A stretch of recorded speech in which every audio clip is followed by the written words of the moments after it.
Part 3. We're going to start with question 1. Which shape is not parallelogram? Rhombus, trapezoid, rectangle, or square? I'll give you, pause the video now and try to solve this problem.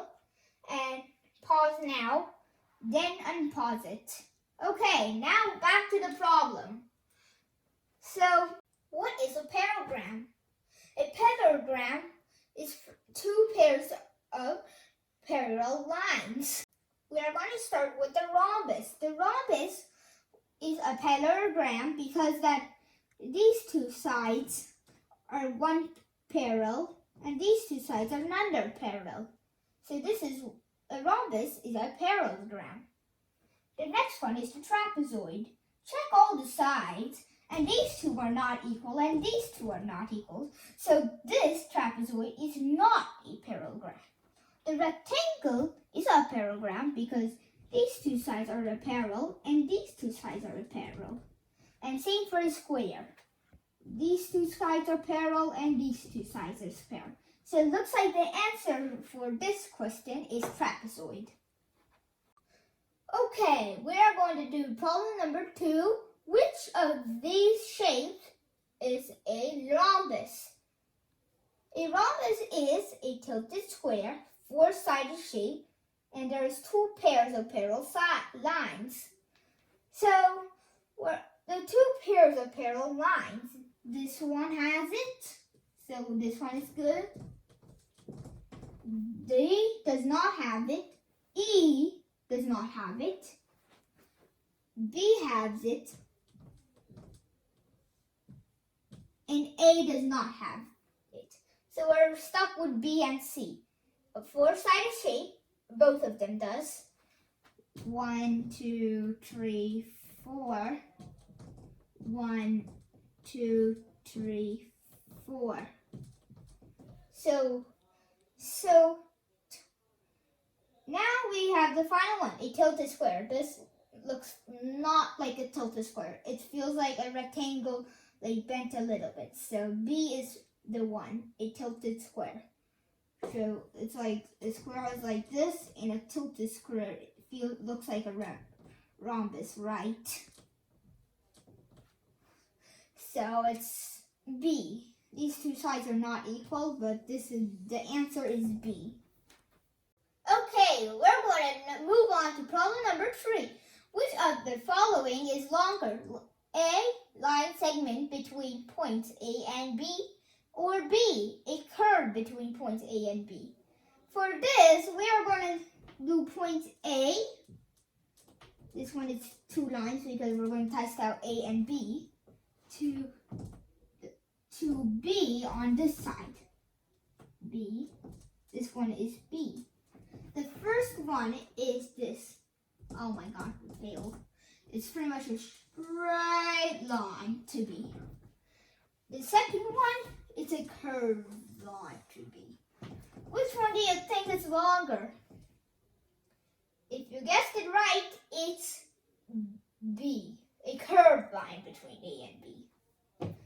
Because when you move this right here, as you can see, you rise, which means you're earning more length, and you're going down again, which means you're even learning more earning.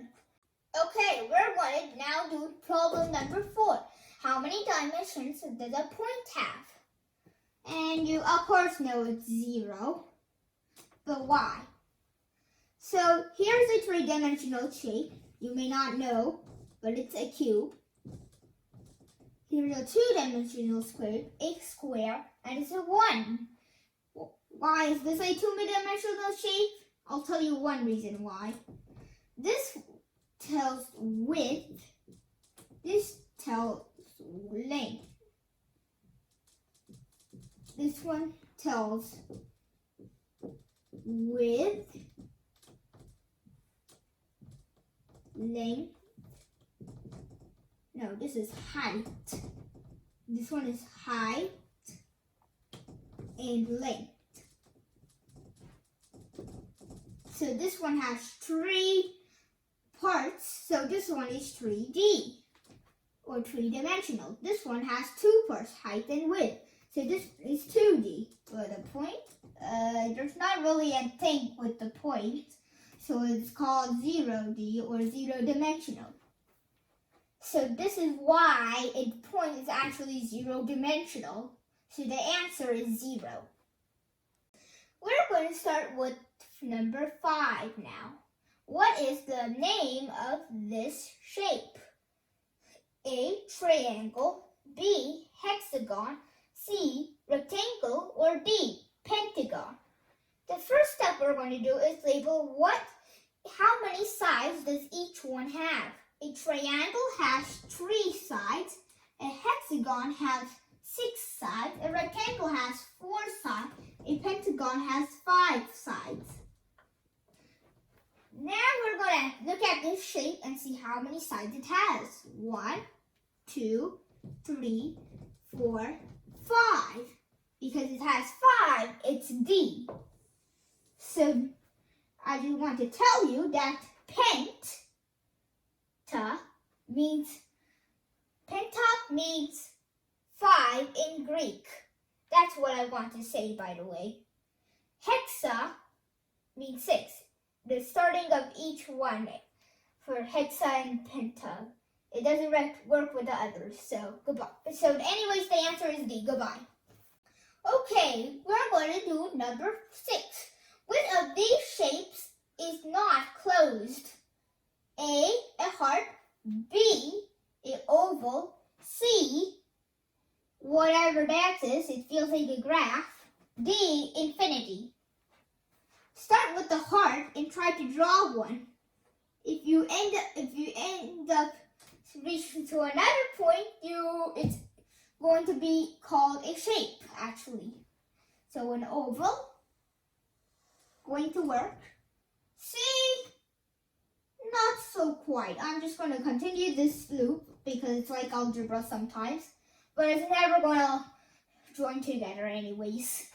And D will work because infinity, there's no gaps going like outside. If you and fill up the insides with water somehow, you're not going to get spills except see if you fill up too much water. So that's a real life experiment, but the answer is C. Okay, we're now on problem 7. Can these points form a triangle? Yes or no?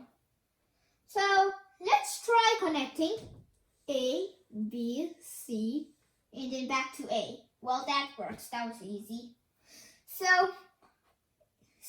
if you connect C, B, A, that would work, but just don't use the same point 2 times. If you do that, then only you'll get bugs. Actually, you won't. That's nice. So if you do it any order, it will work. Unless point C is like down here, then it will be like this and then the straight line. It would make no sense if these all is straight line, it won't work. So the answer is yes. Now we're on problem 8. Which of these are true? A square is a special rhombus. A rhombus is a special square. Let's look at these two. A square can be turned into a rhombus because it has sharp turns, or pretty much called 90-degree turns. So all the sides on a square is 90 degrees. For this one, each square is either around 135 degrees, like this one, or it's either going to be a small one, like a 45 degree. It's either one of those two, and they do not have sharp ones. So that's the problem with a rhombus. You cannot turn a rhombus into a square, but you can turn a square into a rhombus. So the answer is A. A square is a special rhombus. Okay, we're now doing problem 9. Which one of these statements is false? A trapezoid is always a quadrilateral. A rhombus is always a parallelogram. A trapezoid can be a parallelogram. a rhombus can be a square. So a trapezoid is always a quadrilateral. A trapezoid is true because it has 4 sides. 1, 2, 3, 4. And quadrilateral means 4 sides. So that's one. Next one, a rhombus is always a parallelogram. True, because a rhombus also has 4 sides, even though it has different degrees. Next one, a trapezoid can be a parallelogram. Nope, that's not true. We just already talked about these. These 2 sides are not equal, and these 2 sides are not equal, if you look. So it's not. C is the right one, but check D. A rhombus can be a yeah, sometimes. Like if you have exactly 90 degrees once, it will work. Like if you have 90 degrees once, it will work. If you have 90 degrees once. So the answer is C. That's the answer, C. So that's it for problem number 9. Okay, we are on problem 10. What is the area of this triangle with height 1.732 and base 2? So we are going to use the formula half times base times height. So half times the base 2 times the height 1.732. Because of pandas, we are going to do left to right because all this is multiplication. So we're going to start with the left side, half times 2. And we're not going to do 2 times 1.732 because that's right to left. So the left side we're going to do is half times 2. If we can cross that 2 and 2, we will get 1. Now we can do 1 times 1.732 and we'll get 1.732. So that's our answer, 1.732. At problem number 11, the perimeter of a square is 8 inches. What is the area of the square? First, what does perimeter even mean? Perimeter means that these 4 sides added up is all perimeter. It's pretty much each side times 4. Because this is a square, so all sides must be equal. So now we know the formula. So side times 4 is the formula, right? So now we know the perimeter is 8. So what's side? Well, if you move this 4 here and multiply 4 to divide 4, it will be like this. Side equals 8 divided by 4, which is side equal 2. So now we know each side is 2. Now what? We need to find the area. Then what is area? Area is pretty much multiplying 2 of the sides. Any 2 sides, because all the sides are same. Remember that. So we have 2 times 2 for us. 2 times 2 is equal 4. So our answer is 4. Wait, don't forget your unit of measurement. Guys, it's inches, but not just inches, square inches. So the answer is 4 square inches. Now we're on problem 12, which has a larger area, a square with side length of 8, rectangle with side length with length 9, breadth 7, or a triangle with base 13, height 10. With the square, all sides are equal just like in the last problem. So if we have one side length 8, we know all side lengths are 8. The next one, the rectangle with length 9, breadth 9 length and 7 breadth. which means these two sides must be equal on a rectangle, and these two sides must be equal on a rectangle. And the final one is a triangle with base 13, height 10. So we'll put the height here 10 and the base 13. Now we have all the sides labeled. Now let's really find out the area. 8 times 8 is 64. The next one is 9 times 7. 7 for this one. 9 times 7, which equals to 63. And the final one, 10.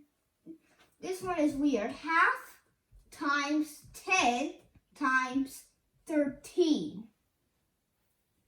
Because of the pandas, we're going to start from left to right. So instead we'll do half times 10 instead of 10 times 13. You probably are going to do it because it's easier. So if we cross the 10 and 2, we'll get 5 totally. So 5 times 13, which is 5 times 1, 5, and 5 times 3, 15. This will be equal 65. So now we got all the areas. Which one is the largest? The rectangle, who got 63. The square, who got 64. Or the triangle, which got 65. Which one? Well, it's the triangle, so triangle is the answer. Now we're on problem 13. How many squares of the size of STUO can you fit in the bigger square OPQR? First, what are we going to find out, the area or the perimeter? Well, it's the area. You know why? Because if the perimeter is the outsides, you want to measure the outside how many, or the insides? You want to measure the inside, of course. So now we're going to find out the area of each. This 2, because it's a square, this 2 can be here, here, and here. And then we can find out the area. 2 times 2, 4. The next one, OPQR, is bigger. This one is 4, so this one is 4. This one is 4, and this side is 4. 4 times 4, 16. So now what can we do?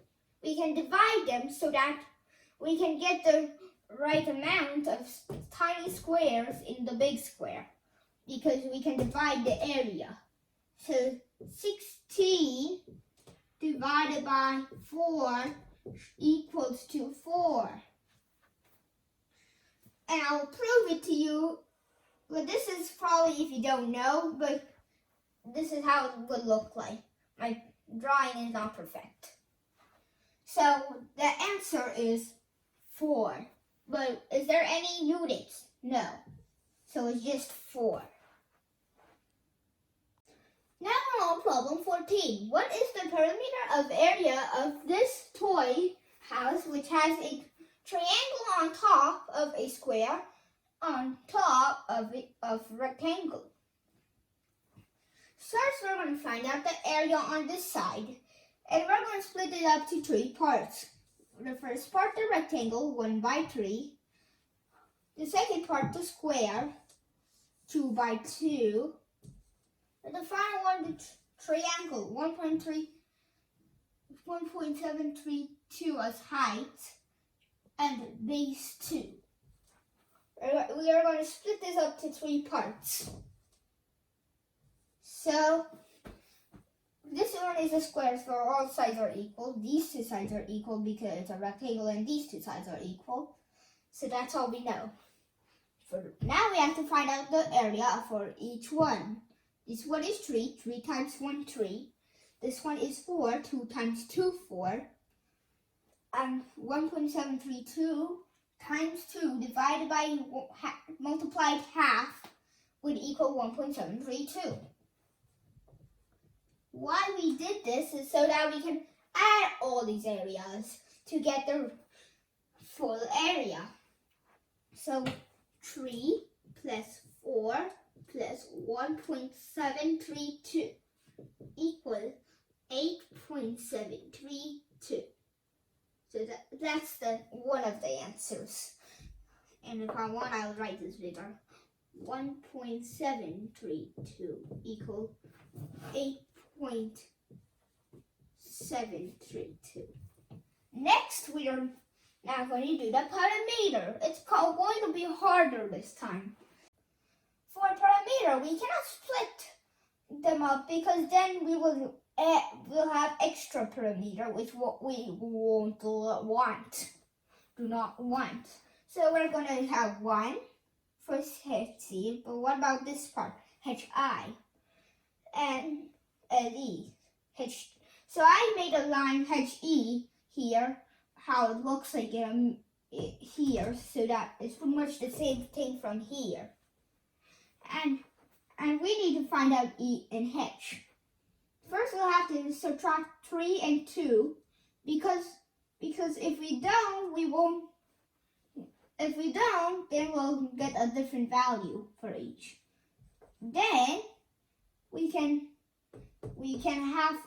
split this up to 2 because we have 2 different parts. So 1 divided by 2, you'll probably makes no sense. It's pretty much half. So we know this one is 0.5. I know it's hard to see. I'm just going to do this. 0.5. On this side is also 0.5. Now we can just add them up because I don't see any more lines that are missing. Now we're going to add up all the sides to get the perimeter. So I wrote all the sides down to add them up. So if we add them up, we'll get 14. So we add up all the sides and we get 14, which is our perimeter. So our answer is, one of them is 8.732. The other one is 14. Those are our 2 answers for problem 14. Now we're on problem 15. Peter has 10 balls numbered from 0 to 9. He gave 4 of the balls to George and 3 to Anne. Then each of the 3 friends multiplied their numbers on their balls.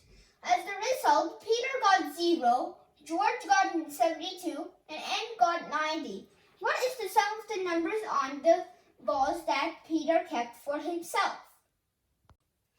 So now we're going to find out the solution. G-72, I did that because George got 72. A-90 because Anne got 90. P-0 because Peter got 0. So now we're going to start from the lowest number that we can see and get to the highest. Because George has the least number, most numbers, we are going to use the 1 for George. And because Peter has 0, he must have 0, one of them at least being 0, because then only you can get 0 as your product. So the rest are a mystery for now. So start from the least number. Because we have 1 there, we are going to probably put 1 there. And then we're going to multiply bigger and bigger. So now we're going to start with 2. 2, then it'll be, if you divide 72 by 2, you'll get 36.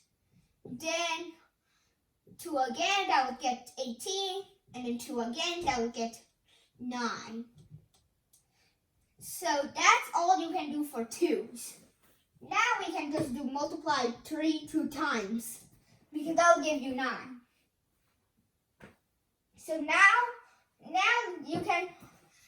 have the 1 group. We cannot do 2, 4, 8. We can do that, but that would be too large.